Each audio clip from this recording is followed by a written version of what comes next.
Assalamualaikum warahmatullahi wabarakatuh. Perkenalkan, nama saya Murianza Kamil. Saya mahasiswi dari Universitas Muhammadiyah Jakarta, Fakultas Ilmu Pendidikan, Program Studi Pendidikan Guru Sekolah Dasar. Di sini saya akan mempraktekkan 8 keterampilan mengajar dalam pembelajaran daring. Assalamualaikum warahmatullahi wabarakatuh. Selamat pagi teman-teman. Bagaimana kabar kalian hari ini? Alhamdulillah, luar biasa, tetap semangat. Allahu Akbar. Masya Allah, kalian semua semangat sekali hari ini. Baiklah, seperti biasa, sebelum kita memulai pembelajaran hari ini, alangkah baiknya kita berdoa terlebih dahulu ya. Dan doa hari ini akan dipimpin oleh ketua kelas. Silakan ketua kelas untuk memimpin doa. Sekarang ibu akan mengabsen kalian terlebih dahulu ya. Dan yang namanya dipanggil harap nyalakan mic kalian di Zoom ini. Oke anak-anak, setuju? Ya, alhamdulillah hebat anak-anak ibu. Hadir semua hari ini ya. Semoga hari-hari berikutnya kalian bisa hadir terus ya. Walaupun pembelajaran kita hanya dari rumah saja. Pada pertemuan hari ini kita masih membahas tema cita-citaku. Nah, hari ini kita akan mempelajari 2 pembahasan. Yang pertama, kita akan mempelajari ragam kegiatan masyarakat yang ada di Indonesia.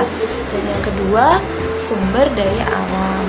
Nah, selanjutnya ibu akan menyebutkan tujuan pembelajaran yang akan kita capai, yang akan dicapai setelah kegiatan pembelajaran dilaksanakan. Ibu harap kalian mampu memahami dan menerapkan manfaat dari sumber daya alam yang ada di sekitar lingkungan kalian ke dalam kehidupan sehari-hari. Dan yang kedua adalah ibu harap kalian dapat menghargai antar sesama. Baik, sebelum kita masuk ke materi, agar tambah semangat, yuk sama-sama kita nyanyikan lagu Bagimu Negeri. Baik, kita langsung masuk ke materi. Ibu akan memutarkan video pembelajaran terkait dengan kegiatan kita hari ini. Jadi kalian simak baik-baik videonya ya. Coba kalian perhatikan pada buku paket halaman 24. Di sana terdapat sebuah bacaan yang berjudul Peternak Muda dari Malang. Artikel tersebut menceritakan tentang seorang pemuda yang merintis usahanya dengan cara beternak, sehingga ia bisa sukses dan dapat menginspirasi banyak orang. Silahkan kalian baca artikel tersebut baik-baik, dan setelah kalian baca, silahkan kalian jawab pertanyaan yang ada dalam buku tema. Selamat membaca dan mengerjakan. Kalau sudah kalian baca, di sana diceritakan usaha tentang beternak. Sebenarnya apa sih beternak itu? Nah, beternak adalah kegiatan mengembangbiakan hewan ternak untuk memenuhi kebutuhan manusia. Hewan ternak adalah hewan yang dipelihara manusia untuk memenuhi kebutuhan manusia. Hasil hewan ternak yang dapat dimanfaatkan berupa telur, daging, susu, dan kulitnya. Pemanfaatan tersebut tergantung jenis ternaknya. Nah, adakah kegiatan beternak di sekitar tempat tinggalmu? Sekarang coba kalian perhatikan gambar hewan berikut ini. Nah, berikut ini adalah contoh-contoh hewan ternak dalam peternakan. Ada ayam yang bisa diambil telur dan dagingnya. Ada sapi yang biasa diambil kulitnya, susu, dan juga dagingnya. Ada juga bebek yang bisa diambil dagingnya, telur, bahkan bisa bulunya juga ya. Dan terakhir ada kambing yang bisa diambil daging, kulit, dan susunya. Pekerjaan yang kedua yaitu petani. Selanjutnya, dalam kegiatan ekonomi terdapat para pedagang. Banyak sekali pedagang yang ada di Indonesia. Pada gambar tersebut terdapat pedagang buah dan juga pedagang sayuran. Selanjutnya, contoh pekerjaan terakhir yaitu pengusaha yang bekerja di kantor. Pasti orang tua dari kalian ada yang bekerja dari pekerjaan yang sudah ibu sebutkan tadi ya. Tugas kita adalah mensyukuri pekerjaan yang dimiliki oleh orang tua kita. Pekerjaan apapun itu kita harus selalu bersyukur. Selain beternak, kegiatan pertanian juga merupakan kegiatan yang paling banyak dilakukan masyarakat Indonesia. Indonesia merupakan negara agraris. Apa itu negara agraris? Ya, negara agraris merupakan negara di mana sebagian besar penduduknya bekerja di sektor pertanian. Indonesia memiliki lingkungan alam yang mendukung tumbuhnya aneka jenis tanaman pertanian. Kondisi tersebut menghasilkan produk pertanian dengan kualitas baik. Kalau tadi peternakan berhubungan dengan hewan, pertanian tentu berhubungan dengan tumbuh-tumbuhan. Nah, berikut ini adalah gambar-gambar contoh hasil-hasil pertanian masyarakat Indonesia. Ada buah-buahan dan sayur-sayuran. Tumbuhan dapat tumbuh subur jika dirawat dengan baik dan disesuaikan dengan lingkungan tumbuhnya yang baik. Nah, menurutmu lingkungan seperti apa agar tumbuh-tumbuhan tersebut bisa tumbuh dengan baik? Mari kita coba buat dalam bentuk peta konsep. Nah, peta konsep adalah gambar yang menghubungkan satu ide utama dengan ide-ide pendukungnya. Peta konsep dapat digunakan untuk menyajikan ringkasan suatu bacaan dengan menggunakan bagan-bagan atau diagram. Nah, cara membuatnya mirip seperti peta pikiran ya. Nah, sekarang kita coba membuat peta konsep tentang lingkungan seperti apa yang sesuai agar tanaman dapat tumbuh dengan subur. Coba perhatikan gambar berikut baik-baik. Nah, sekarang akan dapat gambarkan contoh peta konsepnya. Ingat, pertama kita buat dulu ide utamanya. Ide utamanya adalah lingkungan yang sesuai untuk tumbuhan tumbuh subur. Jadi kita bisa tulis seperti ini misalnya. Nah, ini ide utama itu seperti judulnya ya. Lingkungan yang sesuai. Nah, itu dalam membuat peta konsep kamu juga bisa agak dibaguskan tulisannya, diisi hiasan dan lain-lain. Kemudian lingkungan sesuai seperti apa? Pertama, lingkungan yang suhunya cukup, berarti suhu yang pertama. Lalu kelembaban ya. Lalu tanahnya juga bagus dan mendukung. Kemudian air pada lingkungan tersebut cukup, jadi tergantung dari airnya. Ada tanaman yang butuh air banyak dan ada yang membutuhkan sedikit air. Kemudian lingkungan yang memiliki nutrisi yang baik tapi cukup. Dan yang paling penting tentu cahaya. Nah, ini agar bisa berfotosintesis tentu tumbuhan membutuhkan cahaya. Kemudian, nah ini contohnya adalah peta konsep sederhana tentang lingkungan yang sesuai untuk tumbuhan bisa hidup. Tergantung jenis tumbuhan ya. Ada yang hidup di dataran pegunungan, dataran tinggi, atau dataran rendah. Nah, ini contohnya, contoh pertama. Kalian juga bisa menghias-hiasnya dengan topik yang sesuai, bisa diisi gambar tumbuhannya dan lain-lain. Contoh peta konsep yang kedua, jadi bentuknya ini disesuaikan dengan kreativitas kalian. Ini contoh yang kedua, lingkungan yang sesuai. Nah, sama seperti tadi, bisa kotak, lingkaran, dan lain-lain kalian buat ya. Kalian juga bisa menambah pewarnaan seperti ini, lingkungan sesuai seperti tadi. Pertama dari faktor cahayanya, lalu ada nutrisi, lalu berikutnya air yang cukup, lalu tanah, kelembapan, dan suhu. Nah, ini contohnya bisa sesuaikan dengan kemampuan kalian berkreasi. Nah, jadi seperti ini contoh peta konsep tentang lingkungan yang sesuai agar tanaman dapat tumbuh subur dan faktor-faktor pendukungnya. Baiklah, sekarang Ibu akan bertanya kepada kalian, adakah kegiatan beternak di sekitar lingkungan tempat tinggal kalian? Angkat tangan.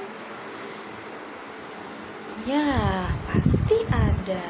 Nah, ada yang tahu apa sih itu beternak?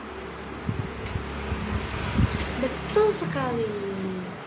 Ibu jelaskan sekali lagi ya. Jadi, beternak adalah kegiatan mengembangbiakan hewan ternak seperti ayam, kambing, sapi, dan sejenisnya untuk memenuhi kehidupan hidup manusia, karena hasilnya dari hewan ternak tersebut dapat berupa telur, daging, kulit, susu, dan lainnya untuk dimanfaatkan oleh manusia dalam kehidupan sehari-hari. Lalu pertanyaan kedua, apa saja pekerjaan lainnya yang ada dalam video tadi yang sudah Ibu tampilkan? Yang menyimak pasti tahu. Ayo diperhatikan ya anak-anak. Ya, betul sekali. Ada petani, pedagang, dan ada pengusaha di kantor. Selanjutnya, selain kegiatan beternak, ada kegiatan apa lagi ya? Ya, hebat. Ada pertanian. Kegiatan tersebut memang banyak ditemukan oleh masyarakat di Indonesia karena negara kita adalah negara agraris. Nah, ada yang tahu apa sih itu negara agraris? Ya, betul. Hebat sekali anak ibu. Negara agraris adalah negara yang sebagian besar penduduknya bekerja di bagian pertanian. Tentu yang dihasilkan dari kegiatan pertanian adalah buah-buahan dan juga sayur-sayuran. Tumbuhan dapat subur jika ditanam di lingkungan yang baik. Nah, lingkungan seperti apa ya anak-anak agar tumbuhan dapat tumbuh dengan baik? Lingkungan yang sesuai itu dapat dilihat oleh 6 faktor. Coba sekarang kalian buat peta konsep sederhana. Tadi di dalam video sudah dijelaskan ya, apa saja yang diperlukan tumbuhan agar tumbuh dengan baik. Dan sudah ada contoh cara membuatnya ya. Jadi, kerjakan dengan baik di buku tulis kalian masing-masing. Lalu dikirim ke WhatsApp Ibu. Sampai di sini ada yang ingin ditanyakan anak-anak? Oke, kita lanjut terlebih dahulu ke pembahasan kedua, yaitu tentang sumber daya alam. Silakan disimak videonya ya. Indonesia memiliki wilayah yang sangat luas dengan kondisi alam yang berbeda-beda. Perbedaan lingkungan alam itu menyebabkan perbedaan potensi sumber daya alam dan kegiatan penduduk di setiap daerah itu berbeda-beda, disesuaikan dengan kondisi alam yang mendukung. Sumber daya alam ada berbagai macam. Ada sumber daya alam yang dapat diperbaharui, tetapi ada juga sumber daya alam yang tidak dapat diperbaharui. Sumber daya alam yang dapat diperbaharui adalah sumber daya alam yang dapat dihasilkan kembali dalam waktu yang tidak lama atau tidak akan habis ya. Contohnya ada air, tanah, udara, kemudian ada juga hewan dan tumbuhan yang tadi kita bahas. Hewan dan tumbuhan kita dapat hasilkan kembali dengan cara peternakan atau usaha pertanian yang tadi kita bahas. Nah, sedangkan sumber daya alam yang tidak dapat diperbaharui adalah sumber daya alam yang jumlahnya terbatas dan akan habis jika terus digunakan. Contohnya minyak bumi, batu bara, dan bahan tambang lainnya. Sekarang perhatikan tugas di halaman 29. Di sana ada tugas secara berkelompok tentang potensi sumber daya alam di lingkungan daerah tempat tinggalmu. Kemudian mata pencarian atau pekerjaan penduduk yang sesuai dengan lingkungan tersebut. Nah, Pak contohkan seperti ini. Misalnya kamu tinggal di lingkungan pegunungan. Kemudian kalau di pegunungan potensi sumber daya alamnya adalah tanaman-tanaman yang bisa tumbuh di dataran tinggi atau pegunungan tersebut. Contohnya seperti kopi, teh, dan karet. Kemudian mata pencaharian kebanyakan dari penduduk di dataran tinggi atau pegunungan adalah sektor perkebunan, pertanian, juga bisa peternakan. Nah, itu contohnya. Sekarang silakan kalian buat sesuai dengan lingkungan kalian tinggal dan potensi sumber daya alam apa yang ada di sana, serta mata pencaharian atau pekerjaan penduduk. Selamat mengerjakan. Gimana anak-anak? Sudah kalian simak videonya? Nah, Ibu akan buat peraturan baru. Jadi, yang memperhatikan, yang mendengarkan Ibu, yang mendengarkan pendapat teman-teman, akan Ibu tambahkan poin kepada kalian. Oke anak-anak, mengerti? Jadi maaf, yang belum memperhatikan, yang belum mendengarkan Ibu, kalian tidak bisa mendapatkan poin. Jadi, jika kalian mau mendapatkan poin tambahan dari Ibu, jadi harap ikut peraturan Ibu ya. Baik anak-anak, bisa kita lanjut? Oke, akan Ibu bahas pembahasan yang kedua, yaitu sumber daya alam. Tadi sudah dijelaskan di dalam video apa itu sumber daya alam. Ya, betul sekali. Ada berapa jenis sih sumber daya alam itu? Ya, betul. Ada 2 jenis. Apa sajakah itu? Ya, pintar sekali. Ada sumber daya alam yang dapat diperbaharui dan sumber daya alam yang tidak dapat diperbaharui. Lalu, pertanyaan selanjutnya, adakah yang tahu pengertian dari sumber daya alam yang dapat diperbaharui?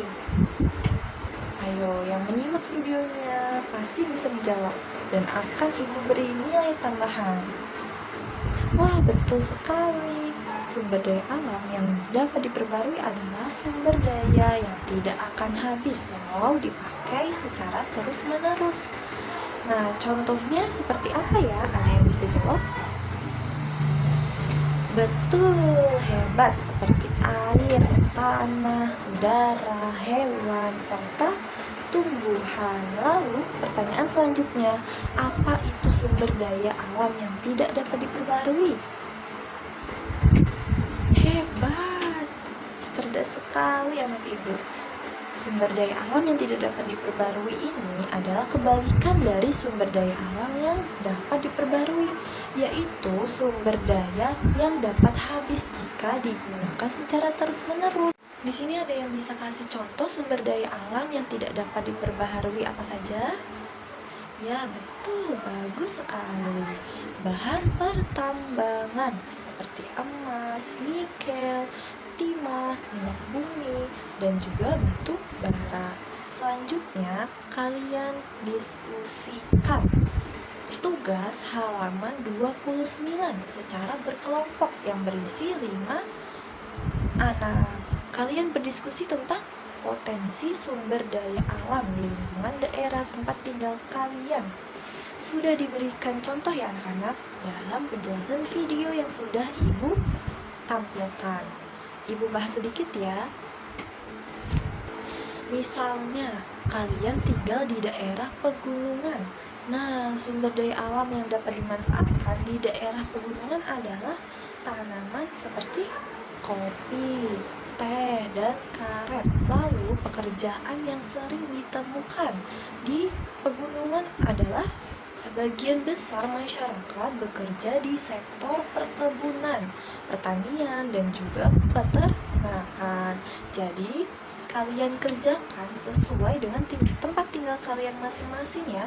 Nah, untuk tugas ini kalian presentasikan dalam pertemuan selanjutnya. Baik, sampai di sini sudah bisa dimengerti anak-anak? Ada pertanyaan? Silakan angkat tangan.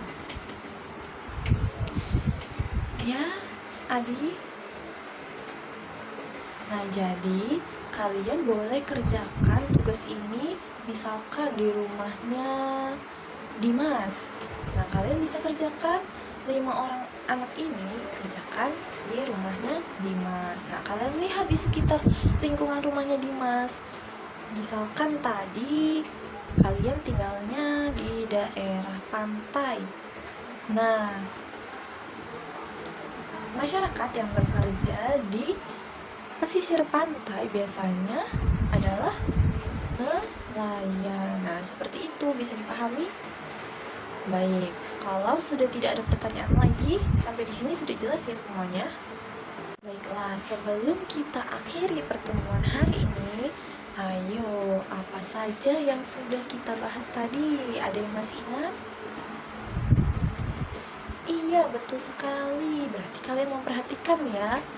Hari ini kita telah belajar tentang kegiatan masyarakat. Kemudian kita tadi sudah membahas sumber daya alam yang ada di Indonesia. Ternyata sumber daya alam yang ada di Indonesia itu banyak macamnya ya anak-anak. Tadi ada sumber daya alam yang dapat diperbaharui dan juga ada yang tidak dapat diperbaharui. Jadi, tugas kita sebagai warga negara Indonesia yang baik, kita dapat melestarikan sumber daya alam kita dengan sebaik mungkin. Dan juga kita tadi membahas tentang potensi lingkungan. Oke, tepuk tangan untuk kita semua. Hebat sekali anak-anak ibu hari ini. Baiklah anak-anak, sebelum kita tutup pembelajaran kita hari ini, ibu mengingatkan kepada kalian agar tugas yang sudah ibu berikan kalian kerjakan dengan baik ya, dan dikumpul melalui Google Classroom. Silakan yang bertugas untuk memimpin doa. Baik, sekian dulu pertemuan kita hari ini. Ibu akhiri, wassalamualaikum warahmatullahi wabarakatuh.